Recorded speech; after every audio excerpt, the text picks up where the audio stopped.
Hello everyone. आज मैं explain करने वाली हूँ blue canvas of youthful days के एपिसोड 10 को। एपिसोड की शुरुआत में हमें शिन और सारे स्टूडेंट्स को यांग के स्टूडियो में पेंटिंग करते हुए दिखाया जाता है, जहाँ वो सब के सब यूनिफाइड एग्जाम की प्रिपरेशन कर रहे थे। यांग उन सबको मोटिवेट करता है और दूसरी तरफ हम लू को देखते हैं जो बाहर पिक्स क्लिक करने आया हुआ था। वो स्टूडियो में शिन के लिए लंच भी लेकर आता है। टर्टल भी सन के लिए ड्रिंक लेकर आया था। वो टर्टल को देखकर स्माइल करती है और ऐसे ही दिन बीतते हैं। वो सबके सब एग्जाम के लिए प्रिपेयर करते हैं। एक दिन लू शिन को मैसेज करता है कि ब्रेकफास्ट लाने की कोई जरूरत नहीं है, हम दोनों साथ में कैफेटेरिया चलेंगे। वो बाहर जाने के लिए डोर ओपन करता है, तभी उसके सामने उसके डैड खड़े थे। उसके डैड रूम में एंटर करते हैं तो वो टेबल पर रखे हुए डॉक्यूमेंट्स उठाकर अपने डैड से सॉरी बोलता है। उसके डैड बोलते हैं, तुम किस बात के लिए माफी मांग रहे हो? वो उसके सामने शिन और उसकी फोटोज पटक कर बोलते हैं, क्या तुम इसलिए माफी मांग रहे हो क्योंकि तुम बाहर ऐसे बेकार काम कर रहे थे, या फिर तुम्हारी मॉम वापस आ गई हैं, तुमने ये बात मुझे नहीं बताई इसीलिए? उसके डैड उसके फेस पर उन फोटोज को फेंक कर कहते हैं, मैंने तुमसे ये एक्सपेक्ट नहीं किया था। वो गुस्से में खड़े होकर उससे पूछते हैं कि तुमने अपनी मॉम को कब कांटेक्ट किया? वो उसे मारने के लिए अपना हाथ उठाते हैं, लेकिन लू अपने डैड के हाथ को पकड़कर उनसे कहता है कि आप मेरे फेस पर हिट मत करो, इसे और लोग भी नोटिस कर लेंगे। लू के डैड बोलते हैं, क्या तुम्हें ऐसा लगता है कि तुम अब बड़े हो चुके हो? लू अपने डैड से कहता है, एक दिन आप ओल्ड हो जाओगे और आपको मेरी जरूरत पड़ेगी। लू के डैड शिन की फोटो हाथ में लेकर कहते हैं, ये लड़का शिन है राइट, जो कि इस साल एग्जाम देने वाला है। अगर वो यूनिफाइड एग्जाम में फेल हो जाता है तो उसके पास यूनिवर्सिटी के एग्जाम देने के लिए कोई भी ऑप्शन नहीं बचेगा। और इसके एक ग्रैंडपा भी हैं जिनको भूलने की बीमारी और दिल की बीमारी भी है। तुम्हें नहीं लगता कि उसके ग्रैंडपा को इन फोटोज के बारे में जानने का राइट है? लू कहता है, डैड मैं गलत था, मैं ही था जिसने उसे पहले अप्रोच किया, उसको इन सब में इन्वॉल्व मत कीजिए। लू के डैड चिल्लाकर बोलते हैं, अभी अपने घुटनों पर बैठो। फिर उसके डैड उसे किक मारते हुए बोलते हैं, तुमने मुझसे झूठ क्यों कहा और तुमने अपनी मॉम को कांटेक्ट क्यों किया? वो उसके बाल पकड़कर बोलते हैं, मैंने तुम्हें बड़ा करने में कितनी मेहनत करी है, तुम्हारी हिम्मत कैसे हुई बाहर उल्टी सीधी चीजें करने की? तुम इतने केयरलेस कैसे हो सकते थे? लू कहता है, डैड मैं गलत था, अब मैं वही करूंगा जो आप कहोगे। तो उसके डैड कहते हैं, ये बताओ कि तुम उस औरत से कहाँ मिले और उसने तुमसे क्या कहा? लू कहता है कि उन्होंने कहा कि वो मुझे अब्रॉड ले जाएंगी। उसके डैड कहते हैं कि मुझे उसे ढूंढने के लिए ले चलो, मैं उसे रियलाइज कराऊंगा कि उसने जो फैसला लिया था वो उसकी गलती थी। उस समय मैंने ही उसे ऊंचाइयों तक पहुंचाया था और कुछ सालों में मैं तुम्हें भी ऊंचाइयों तक पहुंचा दूंगा। तो लू कहता है कि मेरी एक कंडीशन है, अगर शिन अपने एग्जाम को स्मूथली पूरा नहीं कर पाएगा तो मैं अपनी मॉम के साथ चला जाऊंगा। अगर मैं वहां मर भी जाऊं तब भी मैं वापस नहीं आऊंगा और इस केस में आपकी पूरी मेहनत पर पानी फिर जाएगा। उसके डैड उससे बोलते हैं कि मैं तुम्हें 1 महीना दे रहा हूँ, तुम दोनों अपना यूनिफाइड एग्जाम फिनिश करो और इसके बाद मैं तुम्हें रशिया भेज दूंगा। और अगर तुम चाहते हो कि शिन अपनी स्कूलिंग शांति से पूरी करे तो तुम दोनों को एक दूसरे से कांटेक्ट करना बंद करना होगा। लू अग्री हो जाता है। अगले सीन में वो अपनी मॉम को कॉल करके मिलने के लिए बुलाता है। इधर शिन यांग के स्टूडियो में पेंटिंग कर रहा था। वो लू को वॉइस मैसेज करता है कि तुम अभी तक यहाँ क्यों नहीं आए? लू उसे रिप्लाई करता है कि मेरी मॉम मुझे अब्रॉड ले जाने के बारे में मुझसे बात करना चाहती हैं। अगले सीन में लू कैफे में बैठा हुआ था। वो अपनी मॉम को वॉइस मैसेज करके सॉरी कहता है। उसकी मॉम कहती है कि मैं तुम्हें ब्लेम नहीं करती हूँ, ये मेरा फॉल्ट है कि मैं तुम्हें प्रोटेक्ट नहीं कर पाई और मैं एयरपोर्ट की तरफ निकल गई हूँ और आज रात मैं यहाँ से जाने वाली हूँ। जब भी तुम आने के लिए रेडी हो मैं आकर तुम्हें अपने साथ लेकर चली जाऊंगी। लू की आंखों से आंसू आने लगते हैं। हमें उसका वॉइस ओवर सुनाया जाता है जहाँ वो कहता है कि मैंने अपने डैड की हर डिमांड पर अग्री कर लिया है, मैं बस आशा करता हूँ कि शिन अपना एग्जाम पास कर ले और ये पहली बार है जब मुझे महसूस हुआ है कि मैं अपनी लाइफ को कंट्रोल नहीं कर सकता हूँ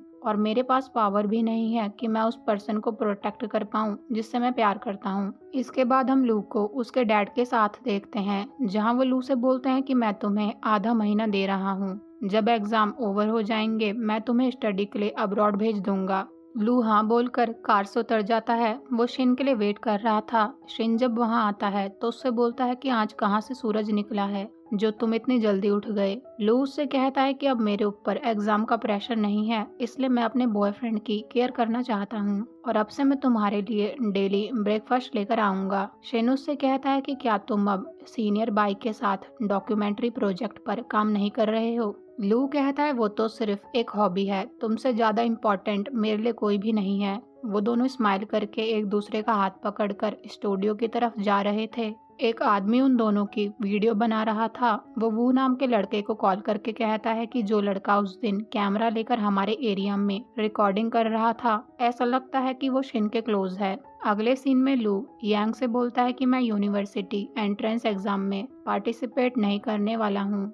यूनिफाइड एग्जाम के बाद मेरे डैड मुझे अब्रॉड भेज देंगे और मेरी टेक केयर करने के लिए थैंक यू। यांग बोलता है ये तो अफसोस की बात है, लेकिन तुम्हारा अपना रास्ता है। वो लू के नेक के ब्रूजेस को नोटिस कर लेता है। वो लू से कहता है कि क्या तुम्हें हेल्प की जरूरत है, हम पुलिस में रिपोर्ट कर सकते हैं। लू कहता है मैं केयरलेस था। तो यांग उससे पूछता है कि क्या तुम सच में अब्रॉड जाना चाहते हो। लू यांग से कहता है मेरे डैड सब जानते हैं और मैं शिन के एग्जाम पर कोई अफेक्ट नहीं पड़ने देना चाहता हूँ और अब्रॉड जाना मेरे लिए एक अच्छी चॉइस है। ये बोलकर वो वहाँ से चला जाता है। अगले सीन में लू लाओ से पूछता है क्या तुम अब डायरेक्टली उन लोगों के हाइड आउट पर जाने वाले हो। लाओ कहता है ली अग्री हो गया है, वो हमें फिल्म करने देगा और मैंने अभी कुछ भी डिसाइड नहीं किया है। ऐसा लगता है कि अभी हम उस पर्सन से नहीं मिले जो इंचार्ज है। लू उसे केयरफुल रहने के लिए बोलकर कहता है शिन यहीं पास में रहता है, मैं उससे मिलने जा रहा हूँ। तो लाओ कहता है ठीक है, जितना हो सके अब्रॉड जाने से पहले उसके साथ उतना टाइम स्पेंड करो। इसके बाद लू शिन को ढूंढता हुआ शिन की शॉप में आता है।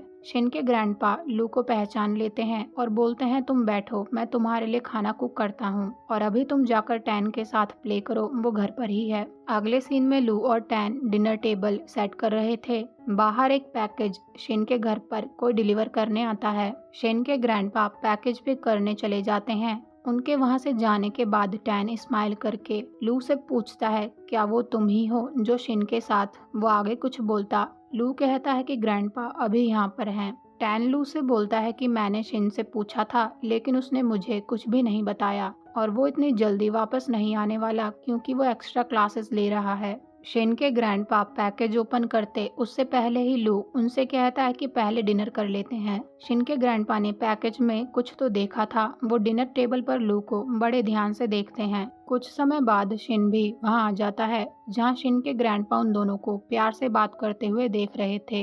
इधर हम ग्रैंडपा के हाथ में वही फोटोज देखते हैं जो लू के डैड ने उसे दिखाई थी। वो उन फोटोज को अपने पिलो के नीचे छुपा लेते हैं। उस रात लू शिन के घर पर ही रुक जाता है। वो दोनों एक ही रूम में सो रखे थे।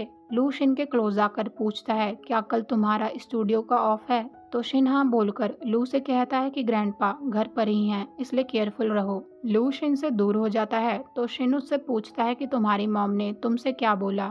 लू कहता है मेरी मॉम ने कहा कि मुझे पहले यूनिफाइड एग्जाम देना चाहिए और उसके अगले दिन मैं पोर्टफोलियो टीचर से बीजिंग में मिलूंगा और शायद मुझे उसी दिन यहाँ से निकलना होगा जिस दिन एग्जाम पूरा हो जाएगा और मुझे लैंग्वेज टेस्ट भी देना होगा। शेन उसके हाथ के ब्रूजेस को नोटिस कर लेता है लेकिन कुछ नहीं बोलता। वो लू से कहता है कि क्या तुम्हें एग्जाम देने के बाद तुरंत ही जाना पड़ेगा। मैं तो सोच रहा था कि हम एग्जाम के बाद एक दूसरे के साथ हैंग आउट करेंगे। लू शिन से कहता है ऐसी बहुत सारी चीजें हैं जो हमने एक साथ नहीं करी, उसमें ट्रैवलिंग भी है। शिन लू से कहता है कि एग्जाम के बाद हम दोनों वो करेंगे जो हम करना चाहते हैं। लू कहता है ठीक है। वो अपने ब्रूजेस को छुपाकर सोने की कोशिश कर रहा था। तभी शिन कहता है कि तुम्हें उन्हें छुपाने की जरूरत नहीं है, मैंने उन्हें देख लिया है। तो लू शिन को हक करके सो जाता है।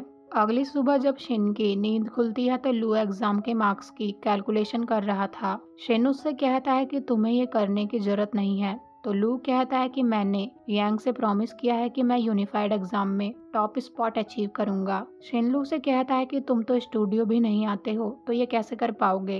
तो लू कहता है ठीक है, नेबरहुड में ही अचीव कर लूंगा। शिन लू से कहता है ये हमारे स्टूडियो का लास्ट ब्रेक है, इसलिए बाहर फन करने ट्रिप पर चलते हैं। लू उससे कहता है लेकिन एग्जाम 2 दिन बाद है, क्या सच में हमारे पास इतना टाइम है। शिन कहता है हम आफ्टरनून में यहाँ से निकल जाएंगे और पूरी रात वहाँ बिताकर कल वापस आ जाएंगे और कहीं पास में ही चलते हैं। लू उससे कहता है क्यों ना हम उस प्लेस पर चलें जहां हम लास्ट बार स्केचिंग ट्रिप पर गए थे। शिन लू से कहता है कि क्या तुम अपनी ओल्ड लव मेमोरी को ताजा करने जा रहे हो। इसी प्लेस पर शिन ने लू को अपना बॉयफ्रेंड बनने के लिए पूछा था। तो लू उसे गुदगुदी करके बोलता है, तो अच्छा, अब मैं तुम्हारे लिए ओल्ड लव मेमोरी बन गया। यहाँ पर लू बहुत सैड था, लेकिन वो कुछ भी शिन को नहीं बताता। दोपहर में यांग और टैन एक दूसरे को टीज कर रहे थे कि इसी चक्कर में यांग लू से टकरा जाता है। लू उसे ग्रीट करता है तो यांग टैन को साइड करके लू से पूछता है कि तुम अचानक से यहाँ वापस कैसे आ गए।